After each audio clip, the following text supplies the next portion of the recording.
Buongiorno e ben ritrovati con una nuova edizione del TG Flash di New Sicilia. In apertura omicidio nella notte a Biancavilla, nel Catanese, dove un ventenne è stato ucciso a colpi di pistola in un agguato in Viale Europa. Il giovane è deceduto prima ancora di arrivare in ospedale. Secondo l'accusa, ad assassinare la vittima sarebbe stato un conoscente con cui aveva antichi dissapori. Quest'ultimo è stato fermato ed è attualmente indagato.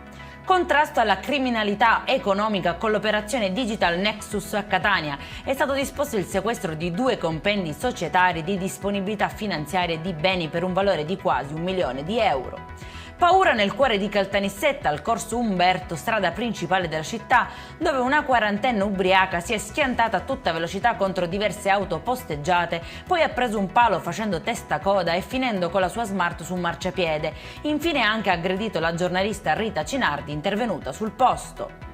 In manette 2 giovani ladri fidanzati tossicodipendenti che avevano preso di mira un noto supermercato di Trapani. Con lo stesso modus operandi più volte facevano piazza pulita minacciando senza scrupoli i dipendenti pur di fuggire indisturbati col bottino.